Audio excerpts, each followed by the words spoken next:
শুভ সকাল।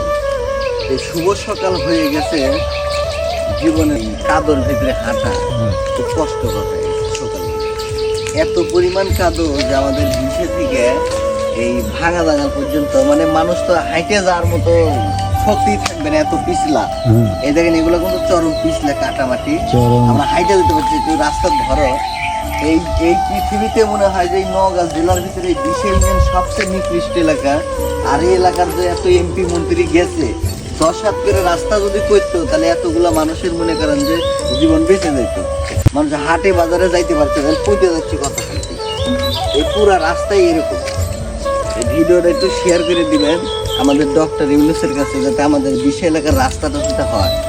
মানে নওগাঁ শহরের ভিতরে যদি মানুষের যদি কষ্ট সবচেয়ে বেশি থাকে, 20 এলাকার সবচেয়ে বেশি কষ্ট।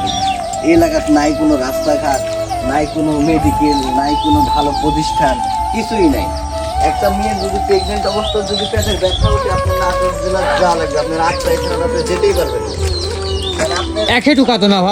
নাটোর জেলার যতক্ষণ নিয়ে যাবেন আপনি রোগীটা বাঁচটা, যখন হচ্ছে 8টায় থানাতে নিয়ে যাবেন রোগীটা মারা যাবে। কারণ এই যে এরকম অবস্থা আপনারা দেখতে পাচ্ছেন যে কেমন রাস্তা আমরা হেঁটে যাচ্ছি। আর এই এলাকাতে উন্নয়ন করার দেশপ্রেমিক কোনো লোক নাই, আছে খালি চোর, খালি পকেট ভরার লোক আছে। আল্লাহ কই যে আপনার কষ্ট হয় না, যে আপনার হাঁটতে পারেন না, ঘরের নিচে নামতে পারেন না, এত কাঁদো। দেখেন মানুষের কষ্ট ভিতরে জমিয়ে রাখিছে, কিন্তু বলতে পারে না। কিছু অসাধু লোক আছে তো এলাকার নেতা খেতা, এদের ভাইকে বলতে পারে না। দেখেন এই রাস্তার কি অবস্থা। যতবারই দেখি কি হবে এমপি রাস্তা করে দিচ্ছে। এমপি রাস্তা করে দেয় কি জানেন, এই খালি মাটি কেটে দেয়। মাটিও কাটছে এমন ভাবে যাতে মনে করেন আপনার এই হাত চারেক করে কাটছে মধ্যে মধ্যে, আর এই কাদো থেকেই যাবে। যেটি একটু তা হচ্ছে ধানের গুঁড়া ফেলায় একটু শক্ত হাতে হাঁটা দিচ্ছে, পুরো রাস্তাটাই এমন। তাহলে এটা কি ভাঙা জাঙ্গালের উত্তরপাড়ার রাস্তার অবস্থা এমন হয়ে থাকে? 20 এলাকার লোক ভোট দেয় না। 20 একটা ইউনিয়ন, একটা ইউনিয়ন যদি আপনার ইউনিয়নের মতো না থেকে যদি মোরা এলাকা না করে থাকে, তাহলে সেই দেশের কি উন্নয়ন হবে? আর সেই দেশের মানুষ তো দেশ প্রেমিক হবে, সেই দেশের মানুষ তো রাজাকার হবে।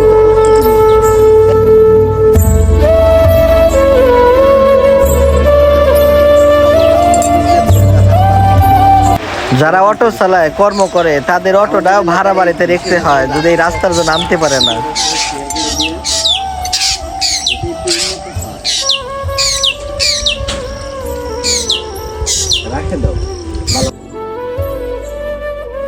এই উত্তরপাড়ার রাস্তা এতটা সুন্দর, অথচ এই রাস্তা কাদোয় ভরা, মানুষ যাবে কিভাবে?